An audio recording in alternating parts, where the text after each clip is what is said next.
महादेवान्मा। मैं राधिका नंदन आप सभी मित्रों का फिर से इस महादेव संस्कृतम यूट्यूब चैनल में स्वागत एवं अभिनंदन करता हूं। अनुवाद प्रकरण के में भूमिका एवं परिचय में कुछ चीज़ें छूट गई थी, तो दूसरे पार्ट में इसको हम कवर कर रहे हैं। जो चीज़ें छूटी थी उसको कवर करेंगे और पुराने को फिर से रिवीजन करेंगे। देखिए, कुछ चीज़ें जो छूटी थी उसको देखते हुए रिवीजन करते हुए फिर से उसको देखेंगे कि एक भाषा को दूसरी भाषा में परिवर्तन करना ही अनुवाद कहलाता है। संस्कृत में वाक्यों के संगठन देखिए ये क्या, हाँ, संस्कृत में वाक्यों के संगठन के लिए कोई निश्चित नियम नहीं है, अर्थात संस्कृत में वाक्यों का क्रम बदल सकता है। ये कहने का अभिप्राय इनका है। वाक्य ठीक है तथा गृहम गच्छति रामा भी सही है, अर्थात वाक्यों का यदि शब्दों का क्रम बदल दें तो उसमें वाक्य ठीक ही होता है, किंतु सरलता के लिए क्रमशः कर्ता कर्म तब अंत में क्रिया रखी जाती है। इसलिए किसी भी वाक्य का अनुवाद करते समय उसके कर्ता कर्म क्रिया तथा अन्य कारकों को अच्छी तरह समझ लेना चाहिए। और संस्कृत में कोई भी शब्द विभक्ति चिन्ह रहित नहीं प्रयुक्त होता है तथा इसकी क्रिया में लिंग भेद नहीं होता, तीनों लिंगों में क्रिया समान होती है। ये हम लोग पहले पढ़ चुके हैं। अब यहाँ से कुछ और देख लीजिए। 60 में नियम, अनुवाद के कुछ नियम समझ लें। सामान्य नियम, विशेष नियम तो हम लोग बाद में देखेंगे। सामान्य नियम जाने कि हिंदी में एक वचन और बहुवचन ये दो ही वचन होते हैं, किंतु संस्कृत में एक वचन, द्विवचन, बहुवचन ये 3 वचन होते हैं। तो पहला समझने वाले बात है कि हमें संस्कृत में 3 वचन का ज्ञान होना चाहिए। एक वचन जिससे एक का बोध हो, द्विवचन जिससे 2 का बोध हो, और बहुवचन जिससे 2 से अधिक संख्याओं का बोध हो, उसे द्विवचन बहुवचन कहते हैं। दूसरा है, हिंदी की तरह संस्कृत में भी कर्ता और क्रिया प्रथम पुरुष, अन्य पुरुष, मध्यम पुरुष और उत्तम पुरुष के होते हैं। अब देखिए, हिंदी के समान संस्कृत में भी कर्ता और क्रिया प्रथम पुरुष, मध्यम पुरुष और उत्तम पुरुष 3 पुरुष होते हैं। ऐसा समझे साइड में कि संस्कृत में 3 पुरुष होते हैं, प्रथम, मध्यम और उत्तम।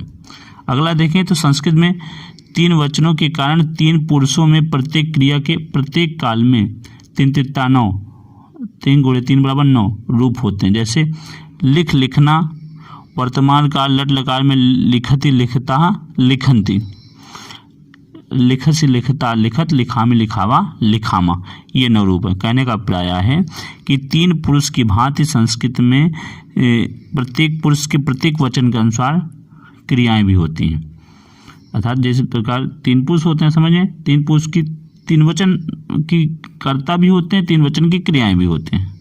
तो वही चीज़ ये बता रहे हैं। इसको हम लोग इसके पहले भी पढ़े हैं।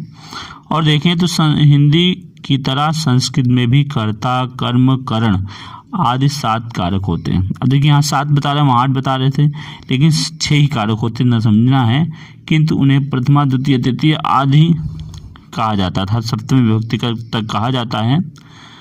संस्कृत में कारकों को विभक्ति कहते हैं। संस्कृत में कारकों को क्या बोलेंगे? विभक्ति। नीचे की तालिका में इन्हें इस प्रकार दर्शाया गया है, दिखाया गया है, देख लें।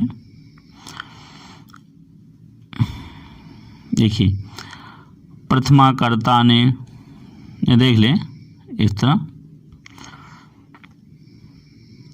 प्रथमा कर्ता ने द्वितीया कर्म को तृतीया करण से, चतुर्थी संप्रदान के लिए, पंचमी अपादान से अलग होने के अर्थ में, षष्ठी संबंध काकी केरारेरी, सप्तमी अधिकरण में मैं पर, संबोधन हे, हो, हरे, हे आदि। संस्कृत में 3 पुरुष में कर्ता के ये 9 रूप होते हैं, अर्थात संस्कृत के तीनों पुरुषों में कर्ता के भी 9 रूप हैं। वो इस प्रकार हैं। प्रथम पुरुष का कर्ता एक वचन, साह, तौ, ते, साह एक वचन में, तौ 2 वचन में, और ते बहुवचन में। उसी तरह मध्यम पुरुष में आप देख लें, त्वम, युवाम, यूयम। उत्तम पुरुष में देखें तो अहम, आवाम, वयम। ये नौ कर्ता के रूप में आते हैं। इन्हीं के आधार पर प्रत्येक काल की क्रिया के नौ रूप का प्रयोग होता है, जिसको हम लोग पठति पठता पठन्ति ऐसा पढ़ते हैं। आगे देख लें, देखिए छठा नियम, कर्तवाच्य में क्रिया का प्रयोग कर्ता के अनुसार होता है। अर्थात हमें वाच्य भी पढ़ना होगा। 3 वाच्य इसके पहले हम लोगों ने पढ़ा है वाच्य, और जो इसमें पहला वाच्य है कर्तवाच्य, दूसरा कर्मवाच्य, तीसरा भाववाच्य। जो पहला वाच्य है कर्तवाच्य में क्रिया का प्रयोग कर्ता के अनुसार होता है। अर्थात कर्ता जिस पुरुष और जिस वचन में होगी, क्रिया भी उसी पुरुष और उसी वचन में होगी। क्रिया जिस काल की हो उसी काल का रूप लिखा जाता है। काल अभी बता के आए हैं इसके पहले एक वीडियो में। काल की 3 हैं, वर्तमान, भूत और भविष्य। तो जिस काल की क्रिया होगी उसी काल में क्रिया लिखी जाएगी। जैसे वह जाता है, यहाँ कर्ता वह, सह प्रथम पुरुष एक वचन का है, अतः उसके अनुसार क्रिया प्रथम पुरुष एक वचन की होगी। जाता है क्रिया वर्तमान काल लट लकार की है, अतः गम धातु के लट लकार का रूप वर्तमान काल का रूप प्रयुक्त होगा, और गम धातु के लट लकार वर्तमान काल के प्रथम पुरुष एक वचन का रूप होता है गच्छति, तो बनेगा सह गच्छति। इसलिए अनुवाद होगा सह गच्छति, वह जाता है। इसी तरह अन्य वाक्यों को भी समझना चाहिए। कहने का प्रयाय है कि सर्वप्रथम हम पुरुष देखेंगे, क्रिया देखेंगे अथवा पुरुष देखेंगे। यदि पुरुष कर्ता प्रथम पुरुष एक वचन का है तो क्रिया भी उसी तरह प्रथम पुरुष एक वचन की लगेगी। जैसे सह प्रथम पुरुष एक वचन का करता है तो क्रिया भी प्रथम पुरुष एक वचन की लगेगी। उसके बाद हम लकार देखेंगे, अर्थात किस समय घटना घटी, कौन से काल की घटना है, उसी हिसाब से काल का भी निर्धारण होता है। संस्कृत में क्रिया के काल को व्यक्त करने के लिए निम्नलिखित लकारों का प्रयोग होता है। देखिए संस्कृत में जो काल हैं उनकी क्रिया को बताने के लिए निम्नलिखित लकारों का प्रयोग होता है। वो इस प्रकार है। पहला वर्तमान काल लट लकार, दूसरा भूत काल लंग लकार, तीसरा भविष्य काल लिट लकार, और चौथा आज्ञा सूचक लोट लकार, और पांचवा विधि सूचक विधि लकार। इसके अलावा 5 लकार और भी होते हैं। चूंकि हम लोग सामान्य अनुवाद पढ़ रहे हैं इसलिए 5 लकार ही बता रहे हैं, इससे हमारा अधिकतर काम बन जाता है। इस तरह हम लोग यहाँ पर 5 लकार देखें। वर्तमान के लिए लट लकार प्रयोग करेंगे, भूतकाल के लिए लंग लकार, भविष्य के लिए लिट लकार, और आज्ञार्थक वाक्य के लिए लोट लकार, तथा चाहिए अर्थ में या विधि सूचक वाक्य के लिए विधिलिंग लकार का प्रयोग करेंगे। देख लें कि वर्तमान भूत भविष्य आदि कालों की सूचित करने के लिए प्रयुक्त लकारों का रूप इस प्रकार होगा। जैसे पढ़ना, लट लकार का वर्तमान काल का रूप इस तरह होगा। प्रथम पुरुष का एक वचन का होगा पठत, फिर 2 वचन में पठता पठन्ति। उसी तरह मध्यम पुरुष में पठस पठता पठत, उत्तम पुरुष में पठामी पठावा पठामा, पठामी पठावा पठामा। अब आइए आगे। अब देखिए ये सारे रूप बताते चले रहे हैं, तो क्रम से हम लोग देख लेते हैं। आगे देखिए, इसी प्रकार वध का चलेगा, रक्ष का, हंस का, खाद का, गन्नम का, गम का, पच का आदि धातुओं के रूप भी होते हैं। ऊपर बताए गए 9 कर्ता प्रत्येक काल की क्रिया 9 रूपों का प्रयोग इस प्रकार दिखाया जा सकता है अथवा देखा जा सकता है। देखिए प्रथम पुरुष है तो प्रथम पुरुष का कर्ता क्या है, सा है, और क्रिया क्या होगी, प्रथम पुरुष की क्रिया पठति। ये वर्तमान काल का चल रहा है। फिर उसी तरह 2 वचन का कर्ता तो, और क्रिया होगी पठता, वे दोनों पढ़ते हैं। बहुवचन में का कर्ता ते और क्रिया पठन, ते पठन्ति, वे लोग पढ़ते हैं, वे सब पढ़ते हैं, ऐसा भी। अब मध्यम पुरुष का है तो तुम मध्यम पुरुष का कर्ता हो गया, पठस क्रिया हो गया, तुम पठसी। उसी तरह युवाम पठता, तुम दोनों पढ़ते हो, युवाम कर्ता हो गया और पठता क्रिया हो गया। फिर युयम पठत, तुम सब पढ़ते हो, युयम जो है कर्ता हो गया, पठत क्रिया हो गया। उसी तरह उत्तम पुरुष देखें, आम पठामी, मैं पढ़ता हूँ, आम करता है, पठामी क्रिया उत्तम पुरुष की एक वचन की क्रिया है। उसी तरह आमाम पठावा और वयम पठावा, इस तरह ये दिखाया गया है, कर्ता और क्रिया का प्रयोग दिखाया गया है। एक तरफ कर्ता है, एक तरफ क्रिया। कर्ता एक वचन तो क्रिया एक वचन, कर्ता द्विवचन तो क्रिया दो वचन, कर्ता प्रथम पुरुष का तो क्रिया भी प्रथम पुरुष की, कर्ता मध्यम पुरुष का तो क्रिया भी मध्यम पुरुष की, कर्ता उत्तम पुरुष का क्रिया भी उत्तम पुरुष की। तो इस तरह ये है। अब इसको और अच्छे समझ लेते हैं। 8वां देखेंगे। 8वां नियम ये क्या बता रहे हैं, देखिए 8वां कहते हैं कि ये देखिए, ऊपर कहे गए मध्यम पुरुष तथा उत्तम पुरुष के 6 कर्ताओं को छोड़कर शेष जितने भी, अब देखिए ऊपर बता रहे हैं कि ऊपर कहे गए, अर्थात जो ऊपर कहा गया है, ऊपर बताया गया है, ऐसा देखिए ये इसको समझे हम लोग। तो कह रहे हैं कि ऊपर कहे गए मध्यम पुरुष तथा उत्तम पुरुष, तो मध्यम पुरुष का 3 है, उत्तम पुरुष का 3 है, तो अर्थात 6 कर्ता को छोड़कर शेष जितने कर्ता होंगे उनके साथ प्रथम पुरुष की क्रिया का प्रयोग होता है। देखिए कहने का प्राय है कि देखिए ऊपर हमें इसके पहले ऊपर ये देखिए देख लें, देखिए ये दिख रहा होगा ना, ये अब देखिए ये कह रहे हैं कि ऊपर कहे गए मध्यम पुरुष तथा उत्तम पुरुष के 6 कर्ताओं को छोड़कर शेष जितने कर्ता होंगे उनके साथ प्रथम पुरुष की क्रिया का प्रयोग होगा। कहने का प्राय है, देखिए अगर हम ये देखिए मध्यम पुरुष का कर्ता एक तुम है, फिर युवाम है और यम, ये मध्यम पुरुष का कर्ता है, फिर उत्तम पुरुष का कर्ता है अहम, आवाम और वयम, ये कितने कर्ता हुए? 6 कर्ता। तो कह रहे हैं कि इन 6 कर्ताओं को छोड़कर जितने भी कर्ता होंगे वो किसके होंगे? तो वो प्रथम पुरुष के कर्ता होंगे। सा तो ते तो है ही, बाकी सा ते ता होगा, कोई भी रामा रामो रामा या लता लते लता, कुछ भी, मतलब इन 6 मध्यम पुरुष के 3 और उत्तम पुरुष के 3, इन 6 कर्ताओं को छोड़कर जितने भी कर्ता होंगे वो प्रथम पुरुष में गिने जाएंगे। कहने का प्राय इनका इतना ही है। अब आइए और आगे देख लें। जैसे उन्होंने दिया है कि जैसे छात्रा पठते, देखिए 7 और 3 में तो छात्रा है नहीं, तो इसलिए छात्र शब्द आया करता, तो उसकी भी क्रिया क्या लगेगी? पठती, क्योंकि वो प्रथम पुरुष में कर्ता चला गया, इसलिए उस कर्ता के अनुसार क्रिया लग गई, छात्रा पठती। और उसी तरह कृष्णा पठती, बालका पठन्ति, भवान पठसी, कहा पठती, गजा गच्छति आदि। अब देख ले, समझ लें। कहने का प्राय लास्ट में इतना है कि त्वम युवाम युवम यही मध्यम पुरुष का कर्ता होगा, इसके अलावा कोई दूसरा कर्ता मध्यम पुरुष का नहीं बनेगा। और उत्तम पुरुष आम आमाम वयम, इसके अलावा उत्तम पुरुष का कोई और कर्ता नहीं बनता। तो बाकी जो कर्ता होते हैं वो कहाँ जाएंगे?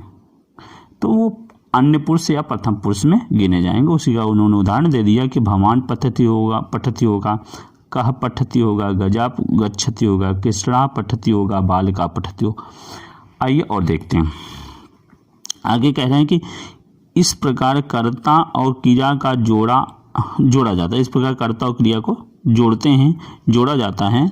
इसके अतिरिक्त वाक्य में जितने शब्द आते हैं उनका प्रयोग उनके कारकों के अनुसार होता है। देखिए कर्ता और क्रिया इसी हिसाब से जोड़े जाते हैं, लेकिन इसके बाद यदि और जो वाक्य आते हैं वो कारकों के हिसाब से जोड़े जाते हैं। आइए और इसको 9वां समझते हैं। 9वां क्या है? देखिए 9वां है कि अनुवाद करते समय सबसे पहले वाक्य का कर्ता खोजना होता है।